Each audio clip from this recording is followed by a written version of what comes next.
Hello beautiful soul! Welcome back to my channel. This is my channel. I'm from Japan, Kabayan.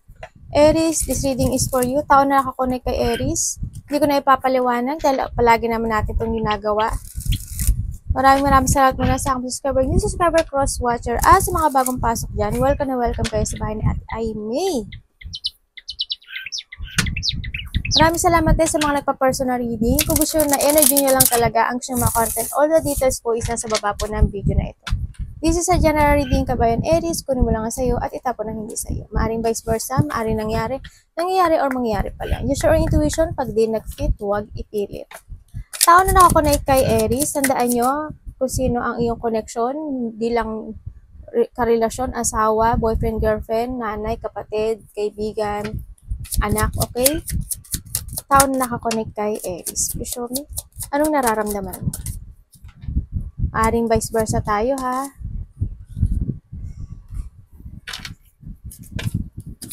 Tao na nakakonect kay Aries.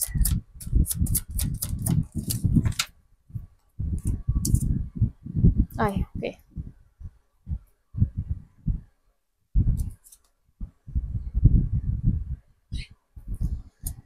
Ang nararamdaman niya sa'yo, andito na yung ang laki na ng pagbabago, no? Maaring ikaw or siya, ang laki na ng pagbabago, pero ang hindi ko lang maintindihan, merong doubt ako nakikita, nagkakaroon ng lack of clarity sa mga maaring hindi kayo nagkakasundo o hindi nagtutugma yung pag-uusap nyo, may mga sitwasyon na kahilingan na hindi nag-fit, or may mga confusion, may mga missed opportunity ako nakikita sa inyo, no? Nararamdaman niya sa'yo yun, parang ayaw kanya kausapin eh. No? Or vice versa tayo ha, hindi yung sitwasyon na maaring hindi ayaw kanya kausapin or may itinatago na sikreto. Ang nakita ko to kasi may pagsisinungaling. Nararamdaman niya rin na, or vice versa ha, itong tao na to, ang laki ng pagbabago actually I think itong tao na to, kontento siya kung nasaan siya ngayon. Or vice versa tayo. Handun na yung kontento, handun na yung nagkakaroon na ng mga plano-plano sa kanya. Siyempre, handun pa rin yung mga creative block, no, na nakikita ko sa kanya. And may mga sitwasyon pa rin ako na nakikita sa kanya na hindi siya totally, if kayo nagkahiwalay, or talagang hindi man kayo nagkahiwalay, nag-uusap man kayo, pero itong tao na to, Aries, meron pa siyang situation na hindi pa nag-heal sa kanya. May may sakit pa na nararamdaman. Kaya nakita ko sa kanya, and they slowly moving sa nakita ko sa kanya. Pero they focusing sa mga balak niya sa buhay. Meron lang talagang sitwasyon na nakakapagpabagal sa kanya to move forward. Maaring may mga pain pa rin na hindi nag-heal ang nakikita ko sa kanya, pero may ang laki ng pagbabagong nangyari sa kanya. Anong intention mo? Or vice versa tayo ba? Anong intention mo kay Aries? Tao na ako na kay Aries, anong intention mo kay Aries?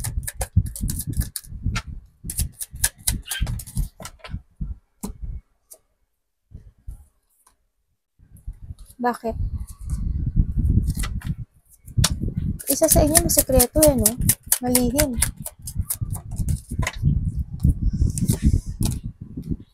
Okay.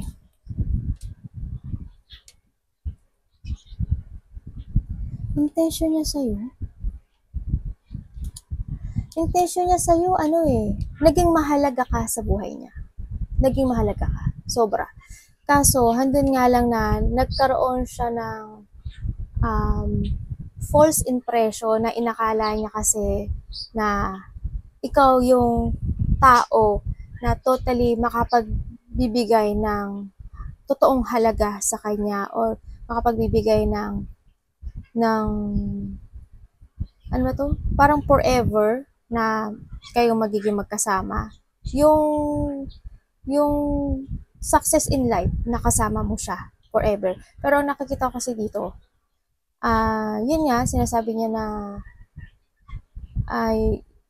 na nagkaroon ng mga bad decision dito sa sitwasyon na to, and then they still trap sa nakita ko dito doon sa sitwasyon nyo, dalawa. Intention naman niya mahalaga ka. Kaso parang ikaw daw yung naging bad decision niya sa buhay niya. Kumbaga na-overwhelm siya kumbaga siguro, itong tao na to, or vice versa, itong tao na to siguro, in that time na bago kayo magkita, ang dami siguro niyang suitors. Yan. Marami siya naging choices in life, pero ikaw yung pinili niya. And then sinasabi niya na in-expect niya kasi na ikaw yung tao na magpaparamdam sa kanya na mahalaga siya. Ganun ang nakita ko sa kanya. Pero yun nga, kabaliktaran pala nun is hindi pala. No? Nagkaroon siya ng sadness. Kumbaga, yung sigla noon is biglang naluntay. Ganyan. May lungkot, may sorrow. Meron pa rin siyang mga inner guilt na nakikita ko sa kanya. Na andun pa rin siya sa part na more niyang dinidiscover pa or more niyang hinihil pa sa ngayon. Oo, naka-move on na siya. Pero siguro, mga 1% or 2% na meron pa talaga na hindi totally nag-heal sa kanya, sa nakita ko dito. Hindi pa totally 100%. Kumbaga, andun pa rin yung sitwasyon na nahahatak pa siya nung kahit konti, kahit 1% na pain sa'yo. Anong action mo? Tao na nakakonect kay Aries or vice versa, anong action mo kay Aries? Tao na nakakonect kay Aries, anong action mo kay Aries?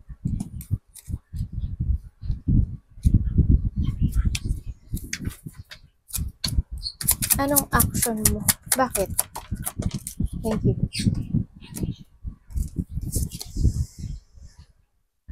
Okay. Ano na siya ngayon eh? Nilet go ka na niya. No, andito na yung action niya is to letting you go and focusing sa sarili niya to create and focus sa kanyang business, trabaho, stability. Yan. Nandun na siya sa part na maaring nilak mo siya or nilak ka niya or hindi kayo gano'n nag-uusap sa nakita ko to. Nandun na as in yung pag-let go, no, sa'yo. Nas more siyang nag-a-action ngayon sa sarili niya sa nakita ko dito.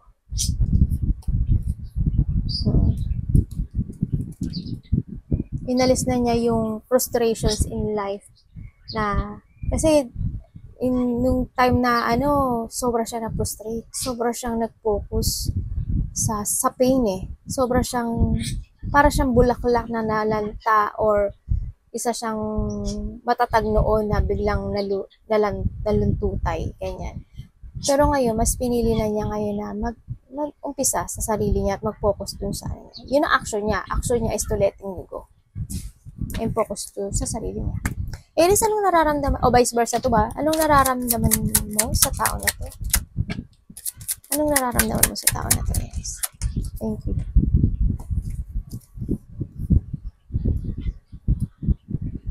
Bakit?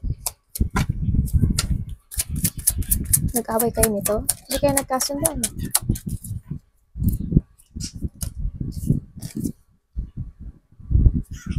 Ang nararamdaman mo sa tao na to, hindi mo siya kayang ipaglaban eh. Magulo yung isip mo pero hindi mo siya kayang panindigan. Yun ang nakikita ko sa'yo. And then, kasi why? You want free. Gusto mo lang free ka. More on self ka kasi, Aries, no? Or vice versa tayo ang nakita ko dito. Kasi, ang nakita ko dito, nararamdaman mo sa kanya, or siya ang nakakaramdam nito nararamdaman mo sa kanya kasi siya yung tao na they starting a new beginning sa buhay niya. Yun. And then, nakikita ko rin na itong tao na to, they keeping, andun na yung nararamdaman siya, itong tao na to talagang nagkakaroon na siya ng successful sa buhay niya.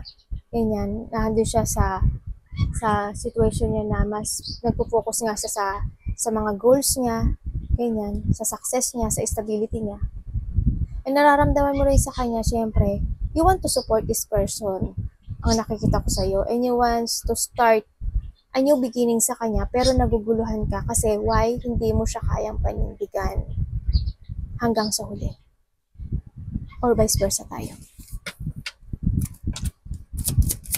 Anong blind spot ng connection ito? Maring ikaw or siya?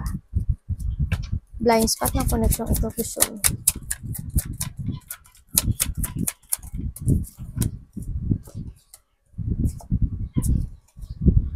Bakit?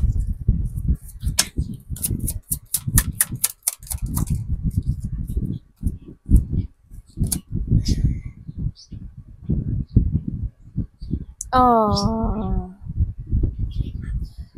Okay, ang blind spot na connection ito, andito yung sitwasyon na maaring ikaw or siya to ha. Ito kasi, andito yung,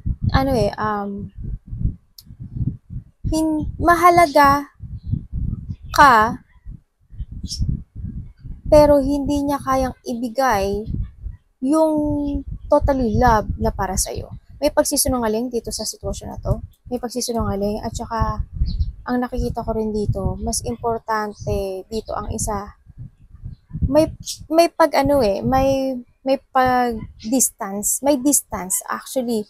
Ako nakikita, maaring isa dito is to distance na, nagkaroon ng decisions in life to distance at hanapin yung totoong fulfillment in life. And then sa nakikita ko rin dito, yung isa din dito is more on focusing sa stability niya, maaring yung partner mo Aries. Basta itong tao na rin to, yung may mga unfairness, may mga pagsisinungaling, and then may mga sitwasyon din ako na nakikita dito na pag-iwas sa mga desisyon na hindi kayang panindigan. Tama ba ako? Ganun. Halimbawa, when it comes sa love, mahalaga ka sa kanya, pero hindi niya kayang ibigay yung love na hinahanap mo sa kanya. Yung love na ina-expect mo sa kanya, hindi niya kaya yun. Ganun. Or vice versa tayo. Hindi niya kaya. Talaga. Mara ikaw to Aries, oh. Kung ito. Kasi pa isa siya, oh. Anong energy mo? Or basta vice versa tayo. Anong energy mo? Aries.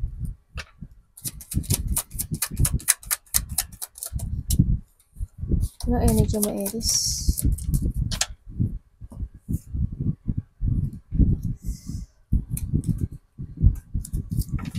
Bakit? Para saan? Sino?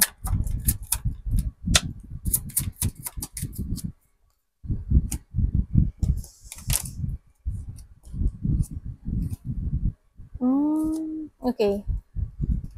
Ang energy mo may mga sitwasyon na hindi ka makaka-focus. May mga sitwasyon na nagkakaroon ka na you're stuck. May mga sitwasyon na on and off ang gusto mong action. Either sasabihin ko ba o hindi, action ko ba o hindi. May mga sitwasyon na parang you want to push or you want na hindi planado ang nangyayari, pero hindi ka makapokus. And then, marami ring tatakbo sa isipan mo na katanungan, ganyan. And nakikita ko rin dito na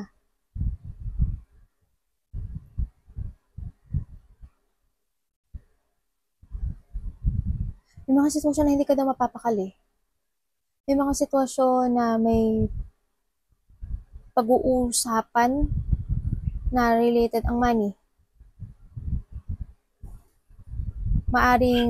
Maari din na nakikita ko dito na energy mo is for waiting for an opportunity para sa partnership ng isang tao na nasa isip mo. Ang nakita ko dito.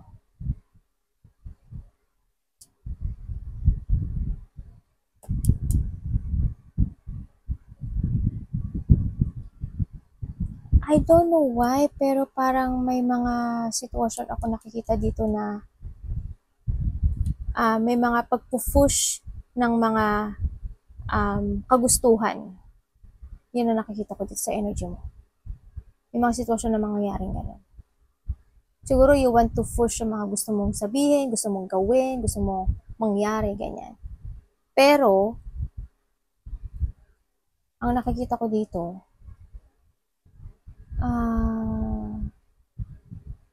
kung may mangyayaring ganon, niisip mo, baka hindi mag-workout, baka hindi pwede, baka hindi maging maganda yung result. Ganun ang nakikita ko. Nagkakaroon ng dissatisfaction sa'yo. Universe, ano pong advice nyo kay Aries? Advice. Maraming katanungan ang tatakbo sa isip mo. Advice niya sa'yo, bakit po, Universe?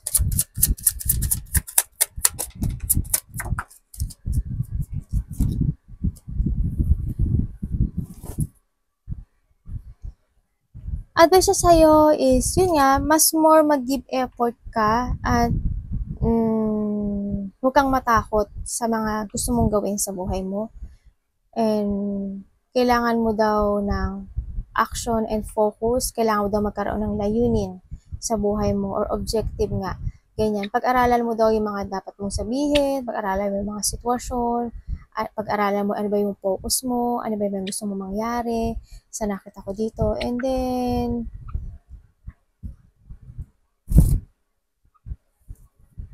focus to your job, work, and sarili. Siyempre, mas more mong alamin kung ano ba talaga yung gusto mo, ano ba yung mahalaga sa'yo, ano ba yung sitwasyon na kailangan mong i-develop sa sarili mo, and then, ano ba yung mga sitwasyon na kailangan mong pagpasyahan, mga ganun. Kailangan daw kasi ng pagpapasya. Kailangan mo daw pag-aralan ng mga bagay-bagay na gagawin mo this September sa nakita ko dito. May nag-i-spy, ano? Someone want to, may mga nag-i-spy. May nag-i-spy ka ba? Or someone nag-i-spy? May tao daw, may communication ako nakikita dito. Pero, anak, baba muna. Baba muna, mga anak, hindi na makakaano si mami. Kilo, talagang ayaw pa mo. Ang arte ng anak ko, ate mo. Ayaw mong ano dun. Andun nga si kapatid mo, oh. Overall energy ni Aries. Bibi siya, inukuchi. Oy, de. Diyan, baba. Okay. Overall energy ni Aries.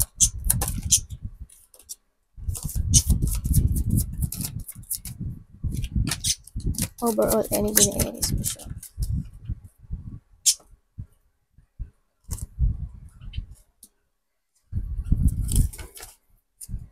Bakit?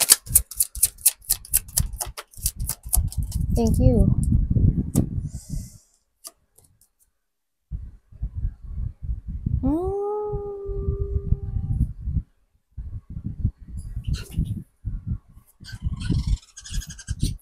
Overall energy mo, ano?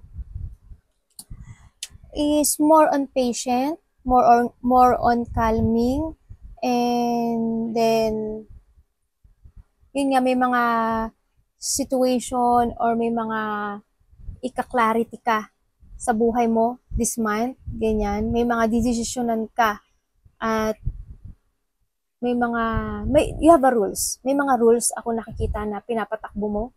May structure ka actually din sa iba dito and decisions in life. Yan, ang nakita ko.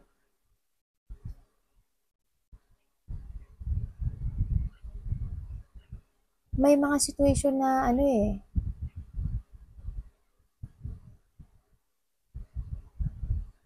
may pag-uusap, may gagawin ka atang may isipin ka dito. Parang more on thinking in night, ikaw dito. Parang may magmumuni-muni ka. And then, may mga sitwasyon ako parang kalmado ka lang pero someone want ng apology. Maybe ikaw, may gusto mong mag-apology or vice versa, o may gusto kang kausapin. May nakita ng isang communication dito. Nakikita ko rin dito, controlling yourself. Kinokontrol mo yung nararamdaman mo, kinokontrol mo yung pagsasalita mo, yung mga sasabihin mo, ganyan, control. More on controlling to yourself ang nakita ko sa'yo this September. Anong dapat ko malaman sa, ano dapat naming malaman sa connection ito?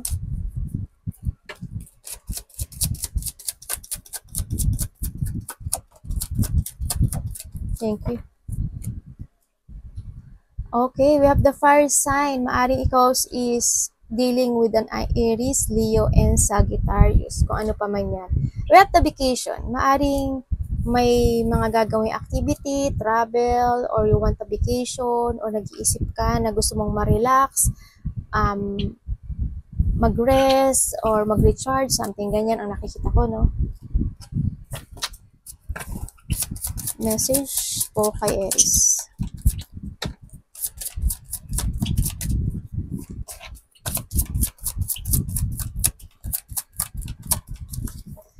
Maari din sa nakita ko dito, when it comes dito sa 2 card na to, maaring you are relaxed and feeling safe at nagkakaroon ka ng mental peace when kapag kasama mo or kadiling mo itong mga sign na to.